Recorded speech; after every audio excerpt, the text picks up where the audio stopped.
Now, the United Nations high-level meeting on tuberculosis is set to take place in September this year on the sidelines of the United Nations General Assembly in New York, with hopes to comprehensively review the progress of key commitments by heads of states and government to end the dreaded TB disease by 2030.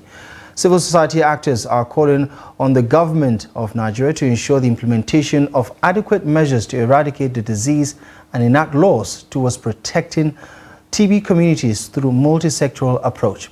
Aisha Saliu reports. Nigeria is among the 14 high-burden countries for tuberculosis, TB and HIV, and multi-drug-resistant TB, and is equally ranked 6th among the 30 high TB-burden countries globally. Nigeria is also first in Africa, accounting for 80% of the global TB burden, according to statistics.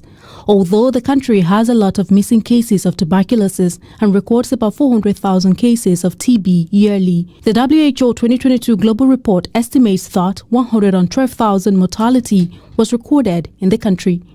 Nigeria, in its fight to eradicate and control the disease, made diagnosis and treatment free across public health facilities within communities, as the disease can be totally cured. In spite of this, there are a number of barriers to tackling the disease effectively. However, stakeholders believe that awareness creation, more funding to address limited access of diagnostics and treatment services, and strengthening community health systems are among measures to be implemented. Stigma and discrimination is part of the reasons why we've not been able to end TB.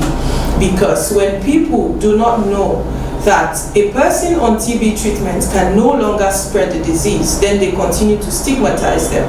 And when that person continues to be stigmatized, then that person is afraid of accessing treatment.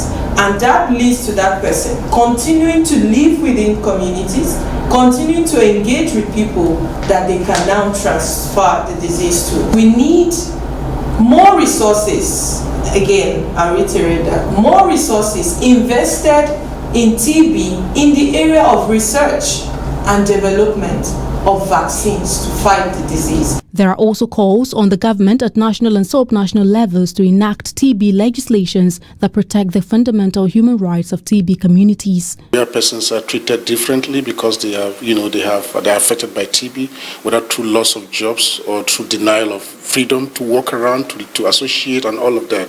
And so these rights are violated every day. And the advocacy is that we need to have laws, policies and regulations that speaks against the discrimination.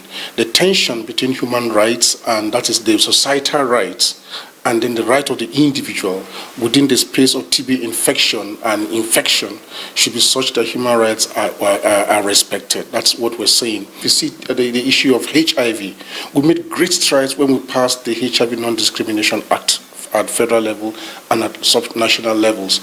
And we're saying that the same thing should apply to TB. Stakeholders want government to develop a roadmap for the actualization of the commitments in Nigeria, as was done at the 2018 United Nations high-level meeting on TB, in order to end the disease by 2030.